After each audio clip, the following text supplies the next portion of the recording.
बौद्ध धर्माचा वैश्विक दृष्टिकोन ही बुद्ध धर्माची जगाला का आवश्यकता आहे? सध्याचं हे एक शतक आहे, एक युग आहे, ही यंत्राचा आहे, तंत्रज्ञानाचा आहे. माणसाने अनेक शोध लावले आणि त्या शोधाची फलनिष्पत्ती यंत्रातून झालेली आहे.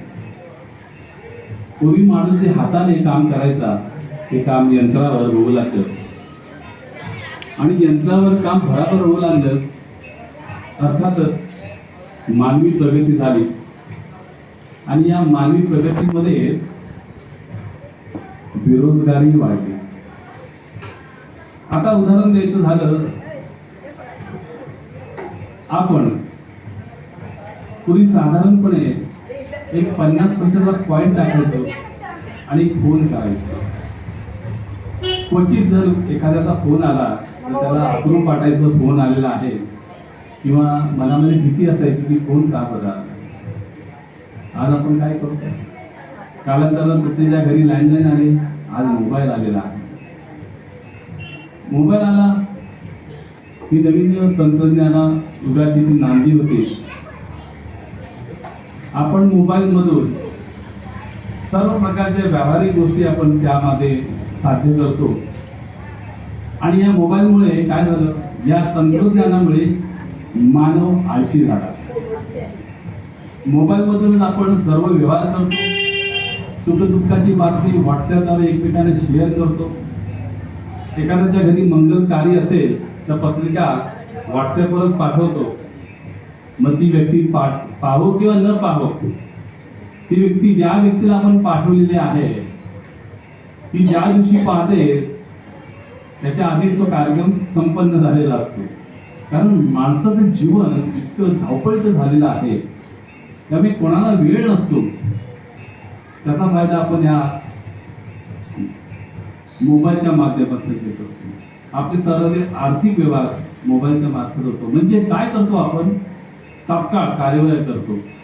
जे मनुष्यबळ यापूर्वी आपण वापरत होतो, जी श्रमशक्ती आपण वापरत होतो, तिचं रूपांतर आता आळशीपणामध्ये केलेलं आहे. आपण साधारण रिक्षा पकडायचो, आपण मिनिटं वाट बघायचो. आता ओला उबेरावर रिक्षा आणि कार हे टॅक्सी बुकिंग. सायकलवरचा माणूस मोटरसायकलवर आला आणि बैलगाडीचा माणूस मोटर कार मध्ये आला. ही प्रगत तंत्रज्ञानाची नांदी होती. पण त्यामध्ये काय झालं, मानवी बुद्धिमत्ता ही कोमेली जाते. एखादी अडचण आली, एखादा प्रश्न उपस्थित झाला तर आपण पुस्तक शोधायचो की पुस्तकामध्ये काही मार्ग सापडतो का. कायदेशीर बाबी निर्माण झाल्या तर कायद्याचं पुस्तक वापरायचो. काही समजतंय का हे आपण शोधण्याचा प्रयत्न करू. पण आता आपण सहज गुगलवर जातो, युट्यूबवर जातो, नाहीतर ChatGPT वर जातो आणि त्याचं सोल्युशन, त्या प्रश्नाचं निराकरण करण्याचा आपण प्रयत्न करतो. म्हणजे जास्त मेहनत घ्यायची नाही, जे समोर उपलब्ध आहे त्यातून काहीतरी साध्य करण्याचा प्रयत्न करायचा. आता नवीन AI आलेले आहे, त्या AIचा वापर केला जातो. त्यामुळे नुकसान काय होत आहे, माणसाची प्रगती ऐवजी बुद्धिमत्तेची अधोगती होत चालली आहे.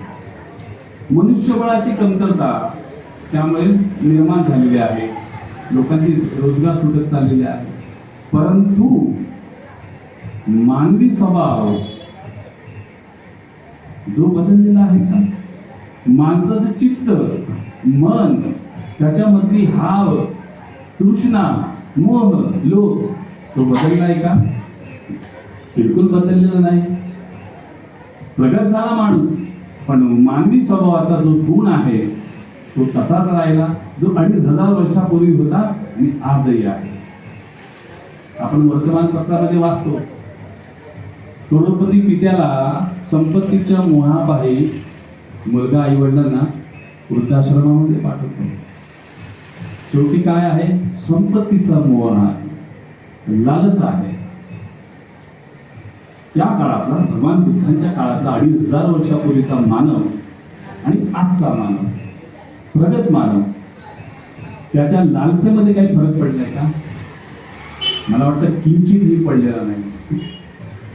त्या राजपुत्रानं, ते शाक्य कुमारानं त्याने जाणलं की जरा व्याधी, वृद्धावस्था, व्याधी आणि मरण हे जन्मजाती जरा मरणाचं भवचक्र आहे, हे दुःखाचं कारण आहे.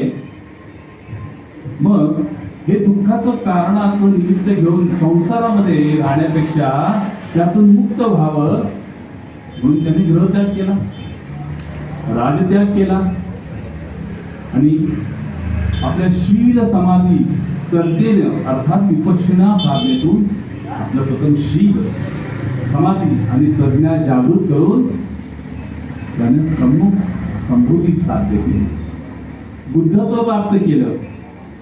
आणि त्याने जाणलं की दुःखाचं कारण काय आहे. दुःखमुक्ती शोधायची असेल तर सर्वसंग परित्याग करायला हवा. आणि त्यांनी शोधलं, संभूतीच्या मार्गातून त्याला दुःखाचं कारण सापडलं. अर्थात चतुर्वर्य सत्याने आपण म्हणतो 4 आर्य सत्य जवळचे. सिद्धार्थ गौतमाचा कोण झाला? सम्यक संपूर्ण बुद्ध झाला. आणि बुद्धाने जाणलं की हो, जगात जो दुःख आहे आणि त्यावर मात नाही केली तर हा दुःखाचा संचय वाढत जातो, अर्थात दुःख समुदाय होतो. मग हे साचलेलं दुःख आहे, मानवी मनामध्ये साचलेलं जे दुःख आहे मग ते दूर करावं. मग त्याकरता एक मार्ग आहे, त्याला दुःख निरोध म्हणतो. आणि मग तो दूर करण्याचा मार्ग कुठला आहे? दुःख निरोध प्रतिकांड, अर्थात आर्य अष्टांगिक मार्ग आहे. सर्वसाधारण सोपा मार्ग, अर्थात मध्यम मार्ग भगवान बुद्धांना गवसला. हा मार्ग जो बुद्धाने दिलेला आहे तो फक्त बुद्धाचे जे अनुयायी आहे, तुम्हा आम्हाला करता आहे का? तो सर्वांकरता आहे. मग तो कुठल्याही जाती धर्माचा असो, जगाच्या कुठल्याही देशामध्ये, कुठल्याही प्रांतामध्ये, कुठल्याही भूमीवर राहो, त्या सर्व मानव जातीच्या कल्याणाकरता भगवंतांनी हा मार्ग सांगितलेला आहे. काय मार्ग सांगितलेला आहे? सर्वसामान्य माणसाला 5 शिलांचं पालन करा. जीवन हिंसा करू नका, चोरी करू नका, खोटं बोलू नका, मादक द्रव्याचं व्यसन करू नका आणि व्यभिचार करू नका. या 5 शिलांचं पालन केलं तर तुम्ही सुखी समाधानी राहाल. हा साधा सोपा मार्ग भगवान बुद्धानं या पृथ्वी तलावरील मानव जातीला दिलेला आहे. त्याने कुठलं कर्मकांड सांगितले का? निर्णय याग सांगितलेला आहे का? उपास तापास सांगितलेला आहे? अर्थात मनावर कंट्रोल करायचा आहे. राग आला म्हणून रागाच्या भावनेत कुणाची हिंसा करायची आहे का? जीव द्यायचा आहे का? संयम. दान, न दिलेलं दान उचलणं म्हणजे चोरी आहे. तुम्हाला हवं असेल तर मागून घ्या, मागणी करा, विचारणा करा, पण चोरी करू नका. चोरी केली आणि सापडला तर शिक्षेशिवाय पर्याय नाही. खोटं बोलू नका, चहाडी करू नका, चुगली करू नका. अशाला काय होतं? मारहाणीचे प्रसंग येतात, माणसाची बदनामी होते. हा चुगलीखोर आहे, हा खोटं बोलतो, बदनामीचा डाग खातो. व्यभिचार आहे, व्यभिचार करू नका. एखाद्याकडे वाईट भावनेनं बघू नका. चांगली सम्यक दृष्टी ठेवा. आणि दुसरं, मादक द्रव्याचा वापर करू नका. आपण बघतो एखादा ड्रिंक करतो आणि गडबडत चालत असतो. लोक म्हणतात अरे तो बेवडा आहे. एखादा मादक द्रव्याचं व्यसन करतो आणि तो भ्रमिष्ठासारखा फिरत असतो. आपण म्हणतो अरे तो अमुक आहे, तमुक आहे. म्हणजे तुमच्या नावावर, त्या व्यक्तीच्या नावावर एक विशेषण लावलं जातं. मग यापासून अलिप्त राहा असं भगवान बुद्धांनी सांगितलेलं आहे. त्यात काही कठीण आहे का? हे 5 शिलांचं पालन करायचं म्हटलं तर त्यात काही कठीण आहे का? साधा सोपा मार्ग आहे. मग भगवंताने फक्त भिक्खूंना काय सांगितलेलं आहे, काय सांगितलं भिक्खूंना, की तुम्ही आर्य अष्टांगिक मार्गाचं पालन केलं पाहिजे. कारण तुम्ही प्रवचित झालेला आहात, तुमची उपसंपदा झालेली आहे आणि तुम्ही श्रमण धर्माचं पालन करत आहात. मग भगवान बुद्धाने काय सांगितलेलं आहे भिक्खूंना, की सम्यक दृष्टी, योग्य समज असली पाहिजे. बरोबर, सम्यक संकल्प आहे, योग्य विचार असला पाहिजे. सम्यक वाचा म्हणजे योग्य वाणी असली पाहिजे. सम्यक कर्म म्हणजे तुमचं आचरण योग्य असलं पाहिजे.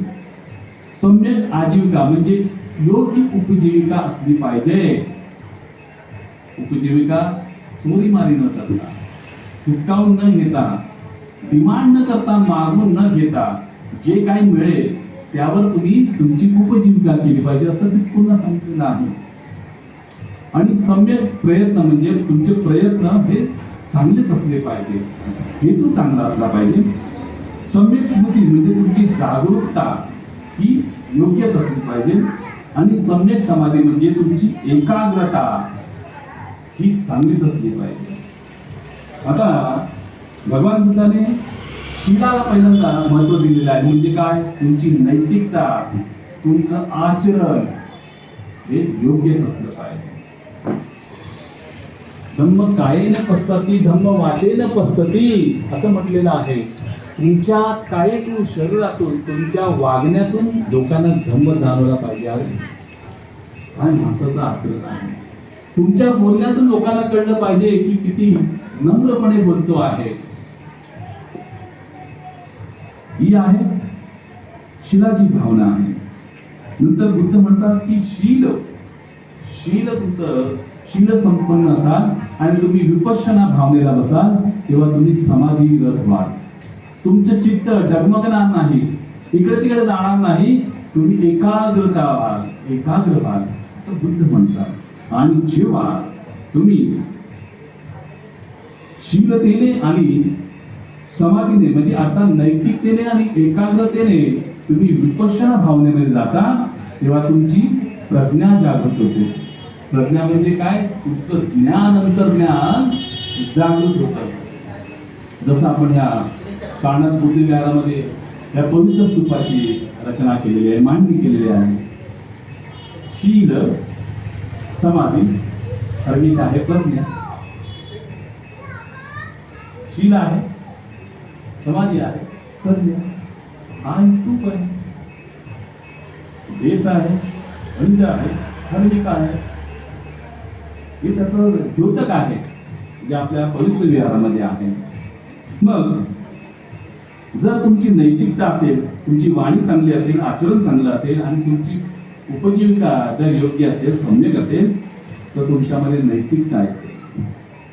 आणि ही नैतिकता आल्यानंतर जर तुम्ही सम्यक प्रयत्न म्हणजे योग्य प्रयत्न करत असाल आणि तुमची स्मृती, जागरूकता जर चांगली असेल आणि तुमची एकाग्रता जेव्हा तुम्ही विपश्यनाला बसता तेव्हा चित्त तुमचं भरकटत नसेल तर तुम्ही समाधी भावनेने जाता. डोळे मिटून बसलेला आहात पण घरामध्ये विचार करताय आता कोणती टीव्ही सिरियल चालू असेल किंवा उद्या मला कुठे जायचं आहे. जेव्हा कुठलाही माणूस जेव्हा विपश्यना भावनेमध्ये बसतो, तो समाधी लावण्याचा प्रयत्न करतो तेव्हा त्याचं चित्त त्याला भरकवण्याचा प्रयत्न करत असतो. मनामध्ये वेगवेगळे विचार येत असतात, मग चांगले वाईट विचार असतील, वाईट विचार असतील, पण तो स्थिर होत नाही. त्यामुळे काय करायला लागतं, आपल्या मनाची एकाग्रता आपल्याला स्वतः निर्माण करावी लागते. त्याकरता मनात विचार चांगले असले पाहिजे तेव्हा ती एकाग्रता येणार.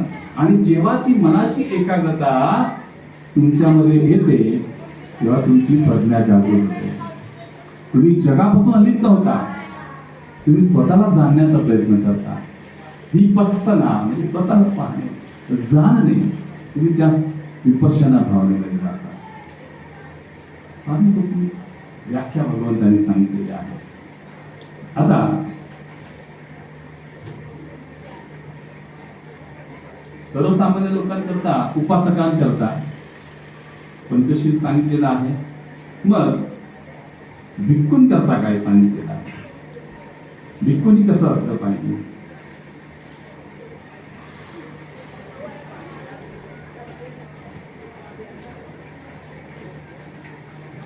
बुद्ध म्हणतात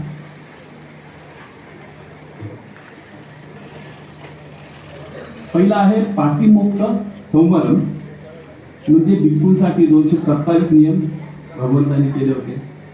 भिक्खुनींकरता पण काही नियम केले होते, साधारण 318 नियम आहेत. आणि आपल्या सर्वसामान्य उपासक उपासिकांकरता भगवंतानं पंचशील सांगितलेलं. त्यानंतर भगवंतांना सांगितलेलं आहे इंद्रिय संवर, म्हणजे दिसले की लगेच त्याबद्दल हाव निर्माण होणे. फक्त डोळ्यानं पहा, त्याचा मोह घेऊ नका, मोह करू नका. आणि मोह झाला तर ती वस्तू मिळवायची असेल तर प्रामाणिकपणे प्रयत्न करा, असं भगवंतांनी सांगितलेलं आहे. तिसरं आहे आजीव परिशुद्धी, म्हणजे खोटं बोलून फसवून पैसे कमवू नका, प्रामाणिकपणे उपजीविका करा. आपण काही जण सांगतो ना, अमुक एक गुंतवले तर अमुक एक पैसे तुमच्या वाढ होईल, जास्त व्याज मिळेल, दिशी लावतो, दिशी लावतो, जास्त पैसे मिळतील, व्याजाच्या हव्याचा पोटी आपण दिशी लावतो. तो प्रामाणिक पैसा असतो का? त्याकरता कष्ट करतो का? नाही ना. कष्ट कोण करतो? तुम्ही जे नोकरदार वर्ग आहे, जे 8 तास नोकरी करतात, मग तो रिक्षावाला असो, टॅक्सी चालक असो, हातगाडीवरचा हमाल असो, किंवा ऑफिसमध्ये काम करणारा एखादी व्यक्ती असो, किंवा कारखान्यात काम करणारा माणूस असो, किंवा सार्वजनिक शासकीय कर्मचारी असो, जो 8 तास मेहनत करतो, तो कष्टाचा पगार घेतो. पण विशीच्या माध्यमातून मिळणारा पैसा हा कष्टाचा असतो का?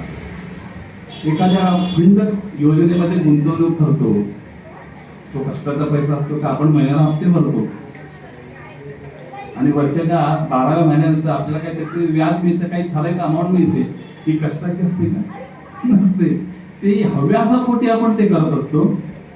त्यानंतर चौथा आहे पच्चय्या संधी सिद्ध, म्हणजे जे काही आहे त्या समाधानी राहा आणि फक्त गरजेसाठी त्याचा वापर करा.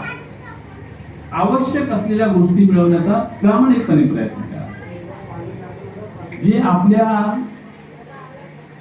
म्हणजे आपण म्हणतो ना, आपल्या म्हणजे आपल्या कुवतीच्या बाहेर आहे ते मिळवायचं असेल तर प्रामाणिकपणे प्रयत्न करा, कष्ट करा. पण कुवतीच्या बाहेर नसेल आणि ते मिळवायचं असेल आणि ते जर साध्य होत नसेल तर साहजिकच दुःख होणार, मनाची चळफळाट होणार, अरे ते मला मिळत नाही आहे, म्हणून त्यापासून अलिप्त राहा. दुसरं म्हटलं आहे भगवंतानं लघु मध्यम आणि महाशील, सवयी लावा, परंतु त्या चांगल्या सवयी लावा. आणि त्या कसल्या असल्या पाहिजे की त्या सवयी लावताना त्यामध्ये काहीतरी संकल्प असला पाहिजे, काहीतरी योजना असली पाहिजे आणि ती शुद्ध असली पाहिजे.